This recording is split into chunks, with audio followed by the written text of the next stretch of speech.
Hello everyone, hopes you guys are doing well. मैं हूँ वजाहत और वजी टीवी पे एक दफ़ा फिर से आपको वेलकम करता हूँ। जो लास्ट टाइम मैंने आप लोगों के साथ क्राइम स्टोरी शेयर की थी वो बहुत से लोगों को अच्छी लगी, लेकिन काफ़ी लोगों का ये भी कहना था कि अब मुझे हॉरर स्टोरी शेयर करनी चाहिए। अगर आप लोग मुझे इंस्टाग्राम पे फॉलो करते हो तो आपको इस चीज़ का पता होगा कि लास्ट वीक मैंने वहाँ पे एक स्टोरी लगाई थी जिसमें मैंने आप लोगों से कहा था कि अगर आपका कोई भी ऐसा एक्सपीरियंस है या कोई आपके पास ऐसी हॉरर स्टोरी है तो आप मुझे शेयर कर सकते हो मेरी ईमेल पे। सो मुझे रोहित ने ईमेल की है, उसने अपना एक एक्सपीरियंस शेयर किया है मेरे साथ जो कि काफ़ी हॉरिफाइंग है और होप सो आपको ये स्टोरी काफ़ी अच्छी लगेगी।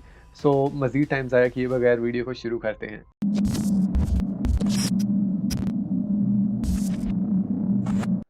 ये बात है 2005 की, जब रोहित और पूजा की नई-नई शादी हुई थी। वो लोग कोलकाता सिटी से थोड़ी ही दूर एक छोटे से गांव में रहते थे और उस गांव से कोलकाता सिटी का डिस्टेंस ऑलमोस्ट 30 टू 45 मिनट्स का था। वो दोनों कोलकाता सिटी में एक ही ऑफिस में काम करते थे और डेली उधर से आना जाना उनके लिए काफ़ी मुश्किल था, क्योंकि एक तो टाइम बहुत ज़्यादा लगता था और दूसरा एनर्जी बहुत ज़्यादा वेस्ट होती थी। सो वो लोग ये डिसाइड करते हैं कि अपनी पूरी फैमिली के साथ कोलकाता सिटी में शिफ्ट हुआ जाए। सो अब रोहित सबसे पहले तो अपने पेरेंट्स से डिस्कस करता है कि वो ये सोच रहा है कि कोलकाता सिटी में शिफ्ट हुआ जाए। वो लोग पहले तो इस चीज़ से मना कर देते हैं, क्योंकि अगर आप लोगों को आइडिया हो कि गांव के लोगों के लिए सिटी में शिफ्ट होना एक काफ़ी मुश्किल काम है, क्योंकि गांव में सब लोग एक दूसरे को जानते हैं, एक दूसरे के घर आना जाना होता है। लेकिन फिर वो लोग ये भी सोचते हैं कि जो रोहित के दूसरे सिबलिंग्स हैं, जिसमें उसकी 2 सिस्टर्स हैं जो यूनिवर्सिटी में पढ़ती हैं, उसका एक भाई है जो कॉलेज जाता है, उन लोगों के लिए भी आसानी हो जाएगी, क्योंकि वो भी सिटी में ही स्टडी करते थे। सो वो लोग इस चीज़ के लिए राज़ी हो जाते हैं। अब रोहित और पूजा घर ढूँढना शुरू कर देते हैं। उनको इस चीज़ को लेके बहुत ज़्यादा डिफ़िकल्टीज़ फ़ेस करनी पड़ी। वो लोग बहुत ज़्यादा एड्स देख रहे थे, काफ़ी घर भी उन लोगों ने देखे, लेकिन उनको कोई घर अच्छा नहीं लग रहा था, क्योंकि अब उनका मेन गोल यही था कि एक ऐसा घर मिले जो कि उनके ऑफ़िस के नज़दीक हो, ताकि एक तो उनको आने-जाने में आसानी हो और दूसरा घर थोड़ा बड़ा होना चाहिए जहाँ पे उनकी पूरी फ़ैमिली आसानी से रह सके। सो इसी तरह करते-करते 1 महीना गुज़र जाता है और एक दिन रोहित का फ्रेंड उसको एक घर के ओनर का नंबर देता है। वो पूरी फ़ैमिली अब्रॉड शिफ्ट हो रही थी और वो लोग ये चाहते थे कि जल्द अज़ जल्द उस घर को रेंट पे दे दिया जाए। रोहित और पूजा उसी शाम ऑफिस से निकल के उस घर को देखने के लिए चले जाते हैं। वो घर उनको काफ़ी अच्छा लगता है। सिर्फ़ उनको जो एक इश्यू उसमें नज़र आया वो ये था कि वो घर एक ऐसे टाउन में था जहाँ पे पॉपुलेशन बहुत कम थी और वो घर भी बिल्कुल एक साइड पे था, जहाँ पे बिल्कुल वीराना था साइड पे और काफ़ी ज़्यादा ट्रीज़ वग़ैरह थे। लेकिन वो लोग इस चीज़ के लिए राज़ी हो जाते हैं कि अभी के लिए वो यहाँ शिफ्ट हो जाते हैं। अगर बाद में उनको कोई अच्छी ऑप्शन मिली तो वो उधर चले जाएँगे। और वो काफ़ी खुश थे और वो उसी टाइम उसको एडवांस देते हैं और उससे कीज़ लेके वापस आ जाते हैं। नेक्स्ट वीक ही वो लोग अपनी पूरी फैमिली के साथ वहाँ शिफ्ट हो जाते हैं और इसी तरह फिर वो लोग वहाँ पे सेटल हो जाते हैं और काफ़ी महीने गुज़र जाते हैं। अब गर्मियों के दिन थे और रोहित और पूजा तो दिन टाइम ऑफ़िस के लिए चले जाते थे और उसके जो बाकी सिबलिंग्स थे वो भी यूनिवर्सिटी या कॉलेज वग़ैरह में चले जाते थे। घर में सिर्फ़ उसके पेरेंट्स रह जाते थे। तकरीबन 1 बजता है और उनके डोर पे बेल होती है। रोहित के फ़ादर बाहर देखने के लिए जाते हैं, लेकिन बाहर कोई नहीं होता। उनको लगता है कि शायद कोई बच्चा था जिसने शरारत की और बेल बजा के भाग गया, इसलिए वो इस चीज़ को इग्नोर करते हैं और वापस आ जाते हैं। इसी तरह 1 दिन गुज़र जाता है, नेक्स्ट डे फिर वही होता है। जब दोपहर हुई होती है और 1 बजता है तो उनके डोर पे दोबारा से बेल होती है। वो फिर बाहर जाते हैं, देखते हैं, लेकिन कोई नहीं होता और फिर वो इस चीज़ को इग्नोर कर देते हैं कि शायद बच्चे ही हैं जो ये सब कर रहे हैं, और ना ही तो वो रोहित से या बाकी किसी से डिस्कस करते हैं। थर्ड डे फिर ऐसा ही होता है कि दोपहर का जब एग्ज़ैक्ट 1 बजता है उनके डोर पे बेल होती है। जब उसके फ़ादर बाहर जाते हैं, देखते हैं, फिर कोई नहीं होता, लेकिन अब वो टेंशन में आने लगते हैं कि कौन है जो डेली बेल बजाता है और चला जाता है। अब जब शाम टाइम रोहित, पूजा और बाकी सब घर आते हैं तो वो सबसे डिस्कस करते हैं कि दोपहर के तकरीबन 1 बजे डेली उनके डोर पे बेल होती है, लेकिन जब वो बाहर देखने के लिए जाते हैं तो कोई भी नहीं होता। रोहित तो यही चाहता था कि उसके पेरेंट्स यहाँ सुकून से रहें, क्योंकि वो ऑलरेडी इस चीज़ के लिए राज़ी नहीं थे। इसलिए वो अपनी डोर बेल को अपडेट करवा लेता है, वहाँ पे कैमरा फ़िक्स करवाता है और वो कैमरा सबके मोबाइल के साथ कनेक्ट होता है। अब अगर कोई भी बेल देगा तो सबको नोटिफ़िकेशन जाएगा और वो लोग देख सकेंगे कि बाहर कौन है। लेकिन जब वो लोग बेल को अपडेट करवाते हैं, उसके बाद उनके डोर पे बेल होना बंद हो जाती है। अब इसी तरह टाइम गुज़रने लगता है और काफ़ी महीने गुज़र जाते हैं। रोहित और पूजा जिस गाँव से शिफ्ट होकर सिटी में आए थे, वहाँ उनके कुछ रिलेटिव थे जिनकी शादी थी और वो लोग उनकी पूरी फैमिली को इनवाइट करते हैं। रोहित और पूजा ट्राई करते हैं कि उनको ऑफ़िस से छुट्टी मिल जाए, लेकिन उन दिनों उनको बहुत ज़्यादा काम था ऑफ़िस में, इसलिए उनको छुट्टी नहीं मिल पाती और फाइनली ये डिसाइड होता है कि रोहित के मॉम, डैड और उसके बाकी सिबलिंग्स शादी पे जाएँगे और रोहित और पूजा घर में रहेंगे। सो नेक्स्ट वीक ही वो लोग सारी पैकिंग वगैरह करते हैं और शादी के लिए निकल जाते हैं। अब घर में सिर्फ रोहित और पूजा रह जाते हैं। वो लोग भी दिन टाइम तो ऑफ़िस के लिए चले जाते हैं और सिर्फ शाम टाइम वापस आया करते थे। एक दिन जब वो काम से वापस आते हैं, उस दिन वो बहुत थके हुए थे क्योंकि ऑफ़िस में बहुत ज़्यादा काम था और पूजा तो रात को जल्दी सो जाती है, लेकिन रोहित को नींद नहीं आ रही थी। वो अपना मोबाइल यूज़ कर रहा था और रात का एग्ज़ैक्ट 1 बजता है और उसके मोबाइल पे नोटिफ़िकेशन आता है कि बाहर दरवाज़े पे कोई है। उसके कैमरा पे मोशन डिटेक्टर था कि अगर कोई भी बाहर से गुज़रे तो वो उसको नोटिफ़ाई करता है कि बाहर कोई है। सो उसको लगता है कि शायद कोई कैट या डॉग वग़ैरह है जो बाहर से चल के गया है, इसलिए उसने नोटिफ़ाई किया है, इसलिए उस चीज़ को इग्नोर कर देता है। लेकिन फिर उसके डोर पे बेल होती है।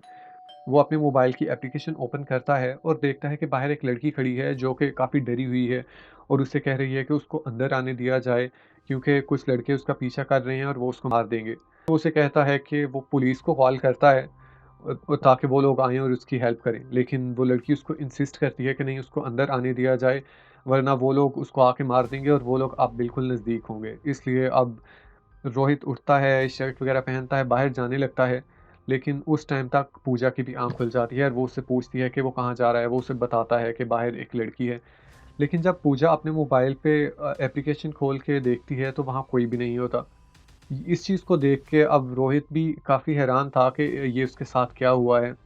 वो लोग उस कैमरा की पूरी हिस्ट्री को भी देखते हैं, लेकिन वहाँ पे कोई भी नहीं था और रोहित खुद ही बातें कर रहा था। सो पूजा उसे यही कहती है कि तुम भी काफ़ी थके हुए हो, इसलिए ये सब हो रहा है और तुम्हें भी रेस्ट करने की ज़रूरत है, इसलिए तुम्हें भी सो जाना चाहिए। रोहित भी इस चीज़ को एक्सेप्ट कर लेता है कि हाँ, आज काफ़ी उन लोगों के लिए हेक्टिक डे था, इसलिए वो थक गया होगा।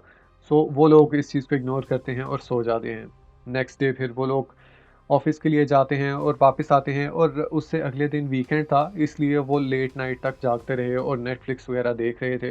रात का एग्ज़ैक्ट 1 बजता है और उनके डोर पे बेल होती है। अब उन दोनों के मोबाइल पे नोटिफ़िकेशन आता है और वो दोनों अपनी एप्लीकेशंस खोल के देखते हैं। बाहर एक बच्चा होता है, जिसकी एज ऑलमोस्ट 8 टू 10 इयर्स होगी और वो उनको बताता है कि उसके फ़ादर का एक्सीडेंट हो गया है और वो उनकी हेल्प लेने के लिए आया है। लेकिन अब रोहित इस चीज़ को पहले ही एक्सपीरियंस कर चुका था, इसलिए वो उससे यही कहता है कि वो पुलिस को कॉल करता है और वो आके उसकी हेल्प करेंगे और इस टाइम वो पुलिस को कॉल करता भी है और पुलिस वहाँ पे ऑलमोस्ट 20 मिनट्स के बाद पहुँचती है, लेकिन तब तक वो बच्चा वहाँ से चला गया होता है। पुलिस उस पूरे एरिया को देखती है, लेकिन ना तो वहाँ पे कोई गाड़ी थी जिसका एक्सीडेंट हुआ हो और ना ही उनको कोई वहाँ पे बच्चा नज़र आता है। इसलिए अब पुलिस भी वापस चली जाती है और रोहित और पूजा दोबारा अपने कैमरा की हिस्ट्री देखते हैं और फिर वहाँ से कुछ भी नहीं था और वो लोग सिर्फ़ खुद ही बातें कर रहे थे। ये चीज़ उनके लिए काफ़ी डिस्टर्बिंग होती जा रही थी। अब वो लोग इस चीज़ को काफ़ी सीरियस लेने लग गए थे और उन लोगों ने ये सब चीज़ें अपनी फैमिली के साथ अभी तक डिस्कस नहीं की थी, क्योंकि वो नहीं चाहते थे कि वो लोग शादी पे गए हुए हैं और वहाँ पे जाके टेंशन में रहें। इसलिए वो ये चीज़ सिर्फ़ अपने तक ही रखते हैं। अब उन लोगों को इस चीज़ का आइडिया था कि नेक्स्ट डे फिर ये सब उनके साथ होने वाला है और वो इस चीज़ के लिए प्रिपेयर थे।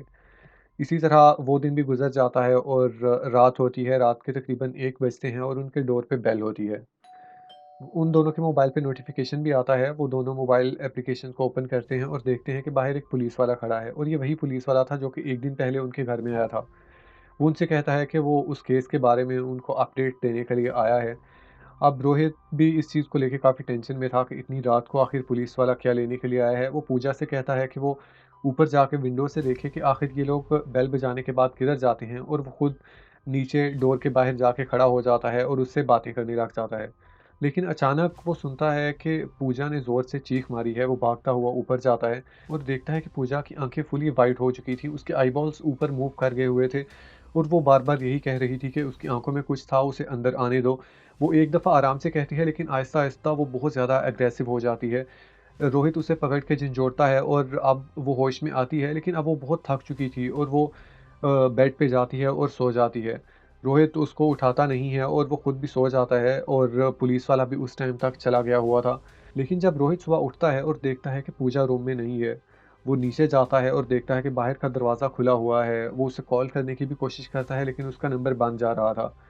अब रोहित बहुत डर चुका था और उसके माइंड में बहुत बुरे ख़्याल आने लग गए थे। वो अपनी फ़ैमिली को भी इन्फॉर्म कर देता है, वो लोग भी घर वापस आ जाते हैं। वो पुलिस स्टेशन भी जाता है, उनको रिपोर्ट करता है और उनको अपनी पिछले पूरे 2-3 दिन की स्टोरी भी बताता है और ये भी कहता है कि पुलिस वाला भी रात को आया था। लेकिन पुलिस स्टेशन वालों का तो यही कहना था कि वो पुलिस वाला 1 दिन पहले अपनी फ़ैमिली के साथ अब्रॉड वेकेशन गुज़ारने के लिए चला गया है। ये चीज़ सुनते ही रोहित बहुत शॉक हो जाता है और अब वो यही सोचने लग जाता है कि आखिर ये सब उनके साथ क्या हो रहा है। वो घर तो वापस आ जाता है, अपनी फैमिली के पास होता है, लेकिन वो सब बहुत डिस्टर्ब थे और पुलिस भी हर तरह से पूजा को ढूँढने की कोशिश कर रही थी, जो कि कहीं से मिल नहीं रही थी। अब पूरा दिन गुज़र जाता है और रात हो जाती है। उसके घर वाले उस टाइम तक सो चुके थे। रात के तकरीबन 1 बजते हैं और रोहित के मोबाइल पे नोटिफ़िकेशन आता है कि बाहर दरवाज़े पे कोई खड़ा है। वो जल्दी से उसे ओपन करता है और देखता है कि बाहर पूजा खड़ी है। वो भागते हुए दरवाज़े पे जाता है, दरवाज़ा ओपन करता है, लेकिन अब पूजा बिल्कुल चुप थी और वो बिल्कुल चुप करके ऊपर अपने रूम में जाती है और सो जाती है।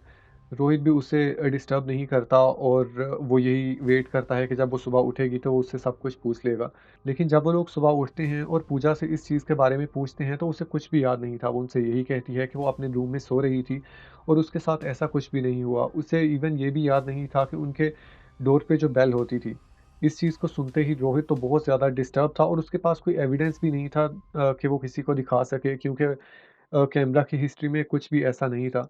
इसलिए वो अब यही डिसाइड करते हैं कि इस घर को छोड़ के वापस उसी गाँव में शिफ्ट हुआ जाए और उसके बाद वो कभी भी उस घर में वापस नहीं आए। अब रोहित का यही कहना है कि इस चीज़ को काफ़ी टाइम गुज़र चुका है और वो लाइफ़ दोबारा से नॉर्मली गुज़ारने लग गए हैं।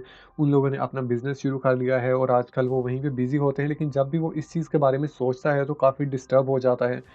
और ना ही तो आप किसी से ज़्यादा शेयर कर सकता है, क्योंकि पूजा को तो इस चीज़ के बारे में बिल्कुल भी याद नहीं, लेकिन वो यही चाहता था कि मैं ये पूरी स्टोरी आप लोगों के साथ शेयर करूँ। आप लोगों को ये स्टोरी कैसी लगी मुझे कमेंट सेक्शन में लाज़मी बताइएगा और अगर आप लोगों के पास कोई भी ऐसी स्टोरी है जो आप चाहते हो कि मैं शेयर करूँ, तो आप लोग मुझे मेरी ईमेल पे भेज सकते हो। सो नेक्स्ट वीडियो तक अपना बहुत सा ख़्याल रखिएगा, तब तक के लिए अल्लाह हाफ़िज़।